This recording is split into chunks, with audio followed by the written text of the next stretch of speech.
জানো, এই যে সংসার নামক কারাগার, এটা থেকে কবে ছুটি হবে গো আমাদের? আসলে আমরা কেউই জানি না। তবে যেদিন ছুটি হয়ে যাবে সেদিন হয়তো আর সূর্যের মুখ দেখতে পারবো না, তাই না?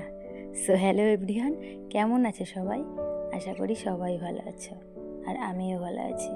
জানো তো, এই যে সকাল সকাল উঠে পড়েছি, তবে আজকে না উঠতে একটু লেট হয়ে গেছে। এই ঘড়িতে প্রায় ধরো 7:30 বেজে গেছে। আর এদিকে জানো তো, সকালবেলায় উঠতে লেট মানেই সব কাজেরই লেট। আর এদিকে দেখো, আজকে কী সুন্দর রোদ এসেছে। প্রতিদিন সকালে কিন্তু এতটা সুন্দর রোদ আসে না, জানো তো। আর এই যে কদিন ধরে তো বৃষ্টি বৃষ্টি আর বৃষ্টি।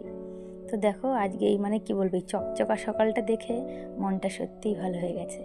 আর চারিদিকে দেখো, আমি তাড়াতাড়ি করে সুন্দর করে উঠোনটাকে ফ্রেশ করে নিচ্ছি। আসলে কি বলো তো, বর্ষার কারণেই না উঠোনের মধ্যে এত গাছ, ছোট ছোট গাছপালা জন্মে যায়। যদি বর্ষা না থাকে এতটা কিন্তু গাছপালা ঘাস কোনোটাই থাকে না, জানো। কিন্তু এই বর্ষার কারণে সেটা আর সম্ভব হয় না। এদিকে দেখো, আমি উঠোনটাকে ঝাড় দিয়ে চলে এলাম ঘরে। ওই যে মোটামুটি বিছানাটাকে একটু তুলে নিলাম। আর এদিকে দেখো, এখনও বর মেয়ে ঘুমিয়ে আছে, ওঠেনি। তবে বিছানাটা জানো তো, আমি পুরোপুরি ক্লিন করিনি। ওই যে তোমাদের বলি, ওই যে অর্ধেক, প্রথমে অর্ধেকটা করি, পরে আর অর্ধেকটা। তো যতটা করা যায় ততটা আমি করে নিলাম। আর বিছানাটাকে ক্লিন করে নিয়ে আমি চলে এসেছি।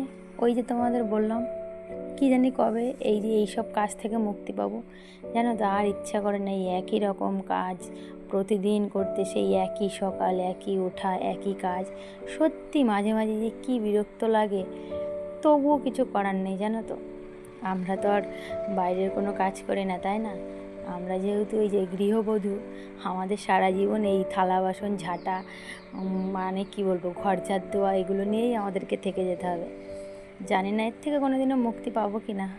আশা করি মুক্তি পাবো না। আর এই যে মুক্তি যদি পাই, তাহলে আর কোনো দিন হয়তো সূর্যের আলো দেখতে হবে না, তাই না? যাই হোক, ওইভাবে তো মন খারাপ করে লাভ নেই।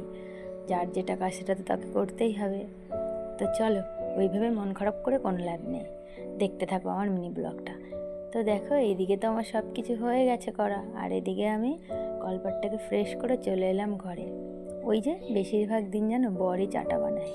আর এখানে দেখো, ব্ল্যাক টি বানিয়ে দিয়েছে চিনি ছাড়া, তাও আবার দিচ্ছে অর্ধেক। আমি বলছি আমি খাবো না, আমাকে দিলে পুরোটাই দিতে হবে।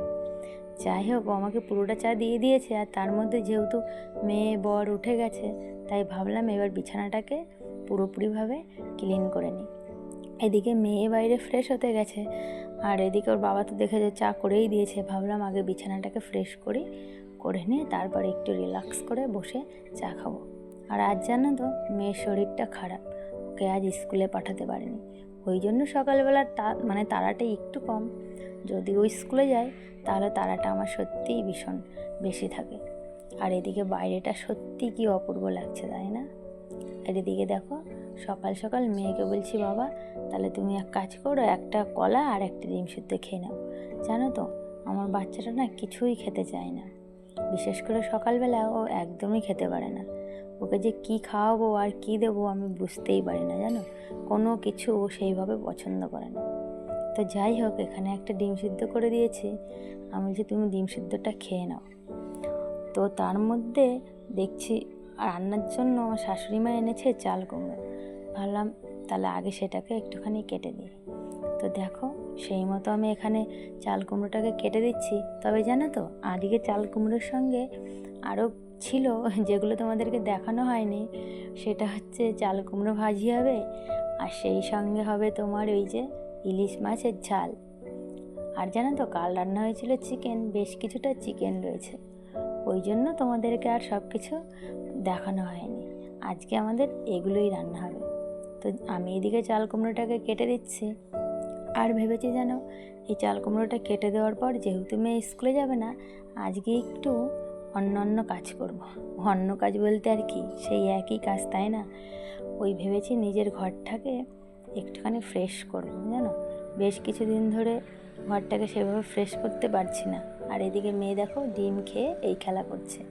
আর এই ফাঁকে আমি একটু ওকে বইটা নিয়ে বসিয়ে দিলাম। আমি বললাম, বাবা তুমি বইটা, ওর যেহেতু সামনে 15ই আগস্টের পর পরীক্ষা, আমি বলছি আমি কিছু প্রশ্ন দিয়েছি, তুমি লেখো।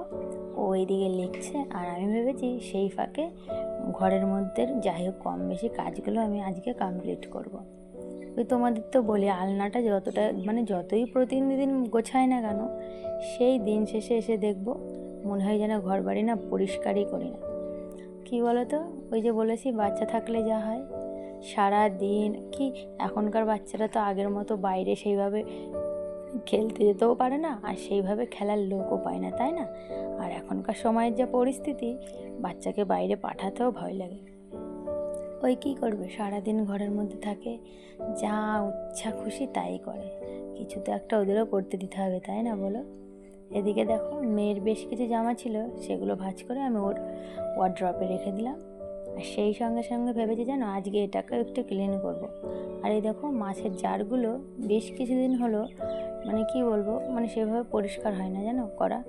আর এদিকে আমার মাছগুলো জানি না কি হয়েছে, এই কদিন আগে একটা মাছ মানে মারা গেছে, আবার দেখছি কিছু মাছ যেন আবার ঝিমঝিম করছে। বোধহয় ওরাও থাকবে না। তবে এবার যদি আর মাছ না থাকে, এর পরবর্তীতে আমি কখনোই আর এই জারে মাছ পুষবো না। তো দেখো এইদিকে মেয়ের বই খাতার টেবিলটা, আমার শোকেসটা কম বেশি, তবুও মানে পুরোটা ডিপ ক্লিন করা হয়নি, ওই সামনে দিয়ে যতটা করা যায় সেই ওইটুকু মতো আমি করে নিলাম। এদিকে ওর বই খাতা এলোমেলো করা ছিল, সেটাকেও আমি গুছিয়ে দিলাম। তার মধ্যে নিজের শোকেসটাকে একটু কম বেশি আমি পরিষ্কার করে নিলাম। আর এদিকে দেখো এই যে ফ্রেশ করার পর এই তার অবস্থা। তবে এটা কিন্তু বেশি সময়ের জন্য না, যেহেতু আজকে আর মেয়ে স্কুলে যায়নি, ওটা যখন তখন আবার যা তাই হয়ে যাবে। আর এদিকে দেখো যেহেতু মেয়ের পরীক্ষা চলছে, ওই জন্য মেয়ের না মানে বই খাতা, সেই সঙ্গে বিশেষ করে ওর পুরনো খাতাগুলো একটু মানে দেখে দেখে করাতে হচ্ছে, যে পুরনো খাতায় আগে স্কুলে কী করিয়েছে। ওই জন্য বই খাতার চাপটাও না একটু বেশি হয়ে গেছে। মানে এখানে যেমন বই তেমন খাতা, আরও তো বাচ্চা, এত বই খাতা তো গুছিয়ে রাখা ওর পক্ষে সম্ভব নয়, তাই সেই জন্য ওগুলো তো আমাকেই করতে হবে, তাই না? একটু গুছিয়ে নিলাম। আর এদিকে দেখো এই ব্যাগটা কিনে না যে কী লস করেছি, এই বেশি দিনের কিন্তু নয়, এই হয়তো 2 মাস মতো ব্যাগটা ওকে নতুন কিনে দেওয়া হয়েছে। কদিন আগে একবার চেন কেটে গেল, বাবা ঠিক করে দিল, আবার দেখো চেন কেটে গেছে। তো আজকে জানো তো আর ভিডিওটা বড় করছি না, তো এইটুকু করতে করতে তোমরা দেখছো হয়তো মনে হচ্ছে একটু সময়, কিন্তু আমার করতে অনেক সময় লেগে গেছে। তারপরেই আমি চলে এলাম ফ্রেশ হতে, যে আজকের মতো এই পর্যন্ত। তোমাদের আর অন্য কিছু দেখাতে পারলাম না। তো কেমন লাগছে ভিডিওটা অবশ্যই বলো।